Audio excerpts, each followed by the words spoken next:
eligibility of US CPA, the largest accounting organization in the world. AICPA conducts the CPA examination. The basic eligibility requirement for US CPA is 120 accounting credits in academics to sit for the CPA exam. Now you must be wondering what this accounting credit is. Actually, based on your qualification, NASBA, a different organization which is authorized by AICPA, gives you accounting credit which will determine your eligibility to appear for US CPA exam. I'll make it easy for you. Firstly, a master's degree in commerce, accounting or finance is necessary to pursue a career as a US CPA.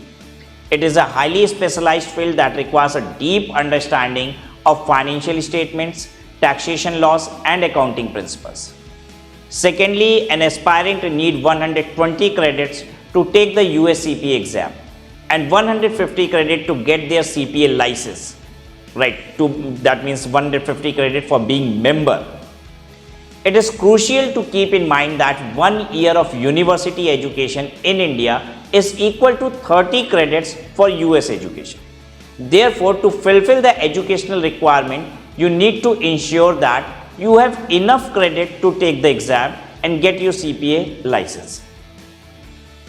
So 1 year is equal to 30 credit, I told. So 3 years of graduation will fetch you how many credits? Will fetch you 90 credits. So you will require post graduation or any diploma to fetch additional 30 credits to make it a total of 120 credits, which will make you eligible for this program. But first division graduate of a 3-year degree from NAC A accredited universities of India can fetch 120 credits. That means not 90 credits, only the graduation from NAC A accredited universities will fetch you 120 credits. And thus you are qualified to take the US CPA exam. If you are a qualified CA, CS or CMA, obviously you get more credit, right?